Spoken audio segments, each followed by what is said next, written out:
North Bengal ইউনিভার্সিটির আন্ডারে যে সমস্ত ছাত্রছাত্রীরা রয়েছে তাদের সায়ন টিউশন সেন্টারের পক্ষ থেকে কৃতজ্ঞতা জ্ঞাপন করছি। তোমরা যারা এখনো আমাদের সেন্টারে অ্যাডমিশন হওনি, অনলাইনে বা অফলাইনে, তোমরা অতি সত্বর স্বল্প মূল্যের বিনিময়ে আমাদের সেন্টারে অ্যাডমিশন হতে পারো, যার বিনিময়ে তোমরা অ্যাসাইনমেন্ট পাবে, সাজেশন পাবে, নোটস পাবে, এক কথা সর্বতোভাবে পরীক্ষার সামগ্রিক সহযোগিতা পাবে। আমরা ইউটিউবের মাধ্যমে বিভিন্ন বিষয়, বিভিন্ন সেমিস্টারের প্রত্যেকটি ভিডিও আমরা আপলোড করছি। তোমরা যারা বিভিন্ন বিষয় সম্পর্কে আগ্রহী তারা আমাদের যে ইউটিউব চ্যানেল রয়েছে সেখানে লিঙ্কে গিয়ে যার যা বিষয়, সমস্ত প্রয়োজনীয় বিষয় তথ্যাদি কিন্তু তোমরা দেখতে পারো। আমি আজকে যে বিষয়টি তোমাদের সামনে প্রেজেন্টেশন করব তা সেকেন্ড সেমিস্টার সেক Bangla, ACC Bangla, editing and publishing in Bengali যে রয়েছে তারই একটি গুরুত্বপূর্ণ টপিক হলো বাংলা বানান বিধি। এই বাংলা বানান বিধি এর অন্তর্গত একটি বিষয়, অত্যন্ত গুরুত্বপূর্ণ বিষয়, হ্রস্বকার এবং দীর্ঘকারের যথাযথ ব্যবহার নিয়ে আলোচনা করব। আমরা যারা ছাত্রছাত্রীরা রয়েছি বা যারা ছাত্রছাত্রী রয়েছে তারা প্রতিনিয়তই বাংলা বানানের ক্ষেত্রে কোথায় হ্রস্বকার বসে, কোথায় দীর্ঘকার বসে, এই নিয়ে একটা কনফিউশনে পড়ে যাও। আজকের ভিডিওটি যদি তোমরা ভালোভাবে লক্ষ্য করো তাহলে তোমাদের হ্রস্বকার এবং দীর্ঘকার নিয়ে যে একটা কনফিউশন, মনের মধ্যে একটা দ্বন্দ্ব সৃষ্টি হয়, সেই দ্বন্দ্বের কিন্তু একটা সমস্যা সমাধান করতে পারবে। বাংলা বানান বিধি শুধুমাত্র যে তোমাদের পরীক্ষার সেকেন্ড সেমিস্টারের একটি গুরুত্বপূর্ণ বিষয় তা নয়। ছাত্র জীবনের একটি মূল সম্পদ হলো বাংলা বানান বিধি। তোমরা প্রতিনিয়ত নোটস লিখছো, বানান ভুল করছো, অর্থাৎ এই যে বানান ভুলের যে প্রসঙ্গ শুধুমাত্র পরীক্ষা পাসের জন্য নয়, এবং আগামী দিনে যে কম্পিটিটরস পরীক্ষা দেবে তোমরা, এই কম্পিটিটরস পরীক্ষা দেওয়ার ক্ষেত্রেও কিন্তু বাংলা বানান বিধি অত্যন্ত গুরুত্বপূর্ণ। এবং এই ভিডিওটি, আজকের যে ভিডিওটি, সেটা আগামী দিনে তোমাদের যে কোনো চাকরির পরীক্ষার ক্ষেত্রেও কিন্তু গুরুত্বপূর্ণ হতে চলেছে। তো আজকের যে ভিডিওটি আমরা আলোচনা করছি সেটা হচ্ছে বাংলা বানানে হ্রস্বকার ও দীর্ঘকারের ব্যবহারের নিয়ম। 1 নম্বর নিয়ম, মানে একাধিক নিয়ম রয়েছে, আমরা কয়েকটা নিয়ম ধারাবাহিকভাবে আলোচনা করছি। 1 নম্বর নিয়ম হচ্ছে অদ্ভুত ও ভুতুড়ে। এই অদ্ভুত ও ভুতুড়ে শব্দ ছাড়া ভূতজাত যত শব্দ রয়েছে প্রত্যেকটি ভূত শব্দে দীর্ঘকার হবে। আবার বলছি, অদ্ভুত ও ভুতুড়ে শব্দ ছাড়া বাংলা বানানের ক্ষেত্রে যত ভূতজাত শব্দ রয়েছে প্রতিটি ক্ষেত্রেই দীর্ঘকার হবে। যেমন উদাহরণ বলছি, যেমন ধরো যদি বলি ভস্মীভূত, ভূত আছে তার মানে দীর্ঘকার হবে। বহির্ভূত, ভূতপূর্ব, ভূত, এই যে শব্দগুলো আমরা বললাম, এই শব্দগুলো কিন্তু প্রত্যেকটাই কি হবে? দীর্ঘকার হবে। শুধুমাত্র অদ্ভুত আর ভুতুড়ে শব্দ ছাড়া বাকি যত ভূতজাত শব্দ রয়েছে সেখানে প্রত্যেকটি ক্ষেত্রেই দীর্ঘকার হবে। এবার আসে 2 নম্বর নিয়ম। 2 নম্বর নিয়ম হলো দূরত্ব যদি বোঝায় তাহলে দীর্ঘকার হবে, আর দূরত্ব যদি না বোঝায় তাহলে কখনোই সেই দূরে তোমার দীর্ঘকার হবে না। আবার বলছি, দূরত্ব বোঝালে দীর্ঘকার হবে, আর দূরত্ব না বোঝালে দীর্ঘকার হবে না।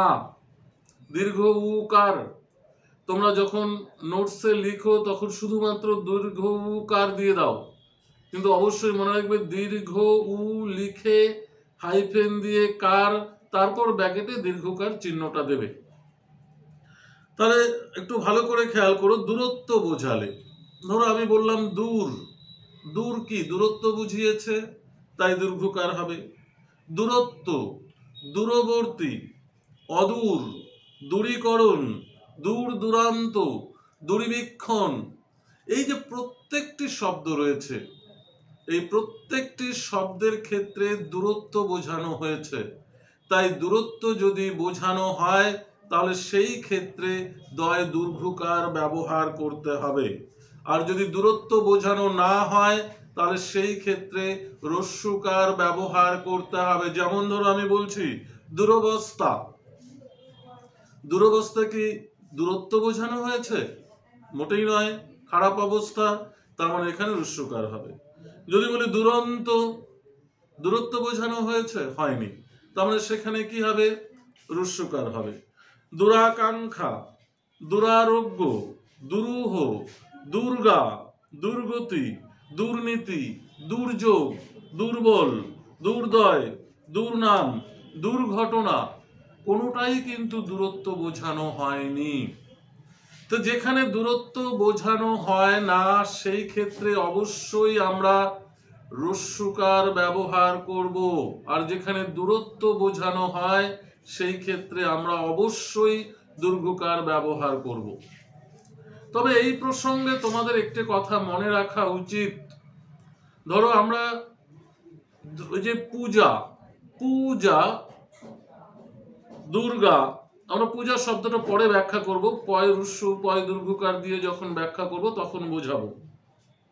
তাহলে আমাদের দ্বিতীয় নিয়ম হলো দূরত্ব বোঝালে দয় দীর্ঘকার হবে দূরের ক্ষেত্রে, আর দূরত্ব না বোঝালে দয় দীর্ঘকার হবে না, সেখানে দয় হ্রস্বকার হবে। 3 নম্বর নিয়ম, যেমন পূর্ণ, পয় দীর্ঘ মধ্যাহ্নয় রেপ, আর হচ্ছে পূর্ণ, পয় হ্রস্ব মধ্যাহ্ন দন্ত ন, পূর্ণ, আমরা কোন ক্ষেত্রে ব্যবহার করব?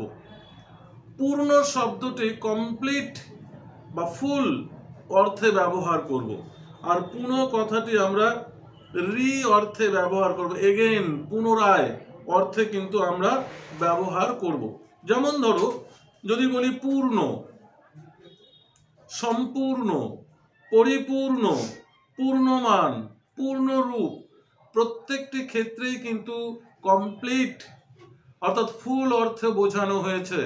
তাই এখানে প্রত্যেকটি ক্ষেত্রে পয় দীর্ঘ মূর্ধন্যয় রেপ শব্দটাই কিন্তু ব্যবহার করতে হবে।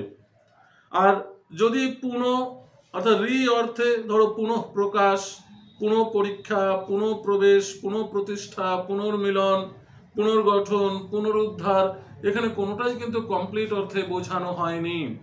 তাই সেক্ষেত্রে কিন্তু অবশ্যই কি হবে? পয় হ্রস্বকার দন্ত ন ব্যবহার করতে হবে। এবারে আসি আমরা 4 নম্বর নিয়ম, ভুবন। ভুবন ছাড়া বেশিরভাগ ভূ জাত শব্দে দীর্ঘকার হবে। ভুবন বাদ দিয়ে ভূ জাত যত শব্দ রয়েছে এর মধ্যে 99% শব্দের ক্ষেত্রে দীর্ঘকার ব্যবহার করতে হবে।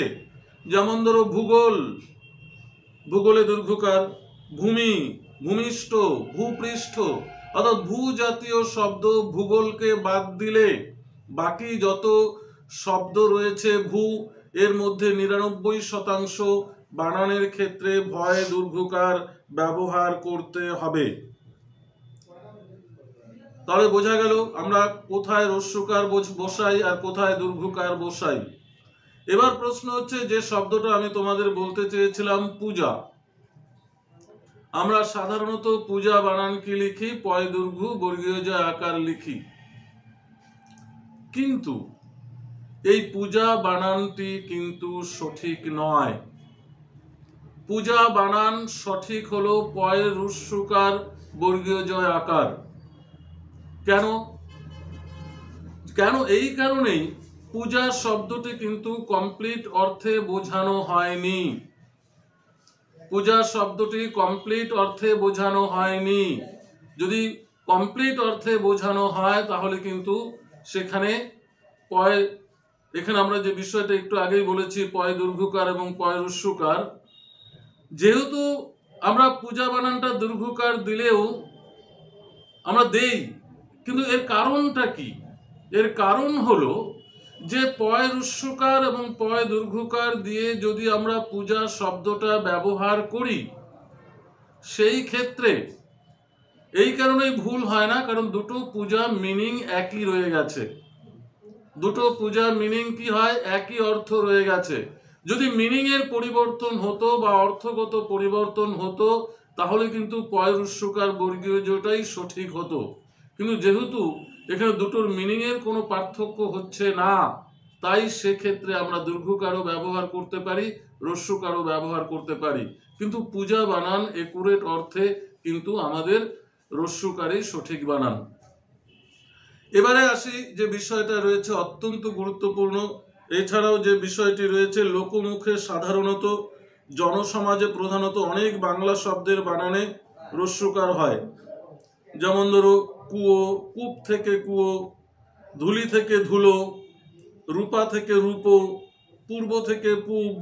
হ্যাঁ, এই যে বিষয়টা রয়েছে এখানে, এই ক্ষেত্রে কিন্তু কি হয়, প্রচলিত যখন কথাগুলো হয় সেই প্রচলিত বা লোক সমাজে প্রচলিত যে কথাগুলি রয়েছে সেই ক্ষেত্রেও কিন্তু আমরা হ্রস্বকার ব্যবহার করি। তাহলে আজকে আমরা যে ভিডিওতে আলোচনা করলাম কোথায় হ্রস্বকার বসবে এবং কোথায় দীর্ঘকার বসবে তার একটা বাংলা বানান বিধির যথারীতি নিয়ম উপস্থাপন করলাম।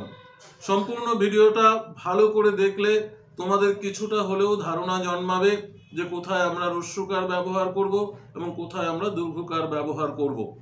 বাংলা বানানে একাধিক নিয়ম রয়েছে, কোথায় হ্রস্ব ইকার, কোথায় দীর্ঘ ইকার, কোথায় বয়বিন্দুর, কোথায় ডয়বিন্দুর, কোথায় ঢয়বিন্দুর, কোথায় উঁ, কোথায় ইয়, কোথায় অনুস্বর, কোথায় হসন্ত, কোথায় বিসর্গ, কোথায় এই যে বর্ণগুলো ব্যবহার করা হয় তার কিন্তু পুঙ্খানুপুঙ্খ তোমাদের নিয়ম জানা উচিত। আমাদের এই ইউটিউব চ্যানেলে আমরা প্রত্যেকটি বিষয়, বাংলা বর্ণমালার যতগুলো বর্ণ রয়েছে আমরা প্রত্যেকটি বিষয়ের বাংলা বানান বিধির নিয়ম আমরা ধীরে ধীরে তুলে ধরবো। প্রত্যেকটি ভিডিও তোমরা দেখবে। ভিডিওটি যদি ভালো লাগে অবশ্যই লাইক ও শেয়ার করবে, বন্ধুদের মধ্যে ছড়িয়ে দেবে। ধন্যবাদ।